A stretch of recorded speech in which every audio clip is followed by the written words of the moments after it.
Since our church has been discussing fasting each week, I was thinking about different places in the Bible that it talks about God providing for his people.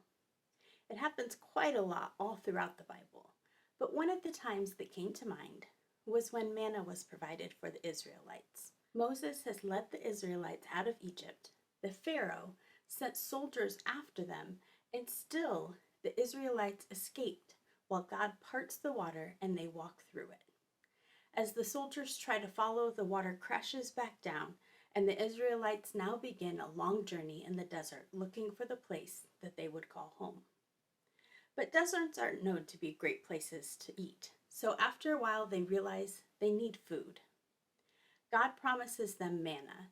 It arrives every day, but it only lasts for that day, and if they try to save extra, it gets moldy. One of the traditions in the Jewish faith is to have a Passover Seder, a ritual meal celebrating Passover. Passover is when the Israelites celebrated their escape from Egypt. During the Passover Seder, there's a litany or a reading that is recited speaking of all the ways that God provided for the Israelites after liberating them from the Pharaoh's rule.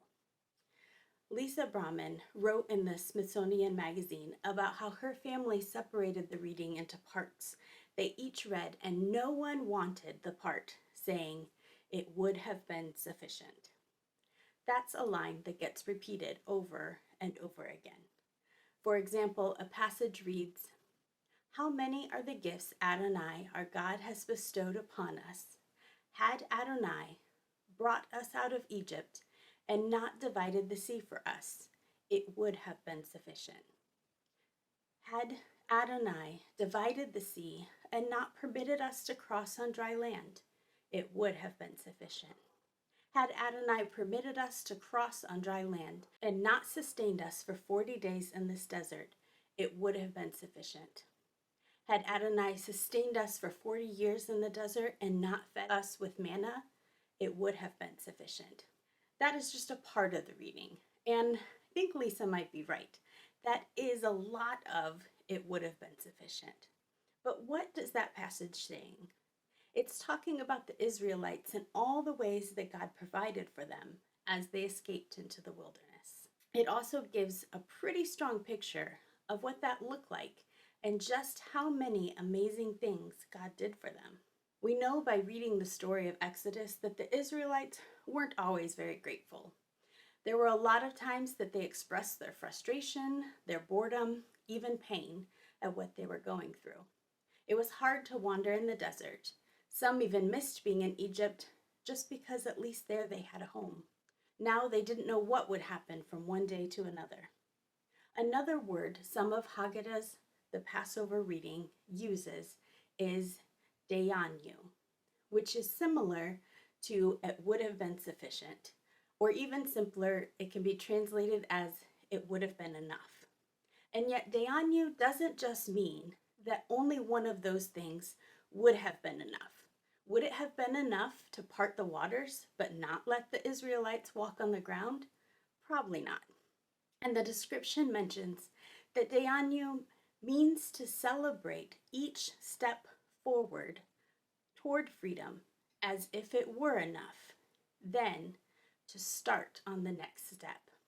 Dayanu means that if we dismiss each step because it's not all that we want, then we will never actually get to what we want. It's kind of like making a cake.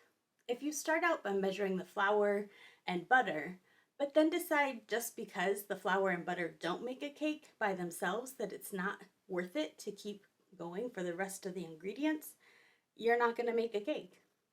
In just a few months, we will have been wandering through this time of COVID for a year. We've had a lot of hard times, and it's not quite over. But in this time, maybe we can find a few things to say Dayanu.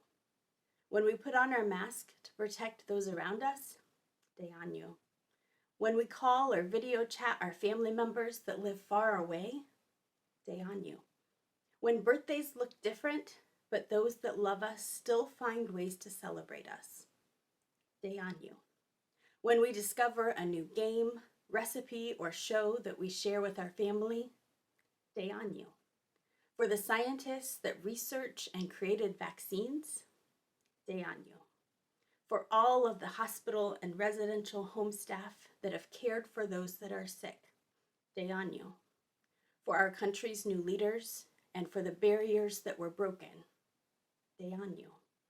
For people in our community that do difficult jobs every day, Dayanu. God provided for the Israelites, and he provides for us as well. And even though everything is not fixed yet, Dayanu.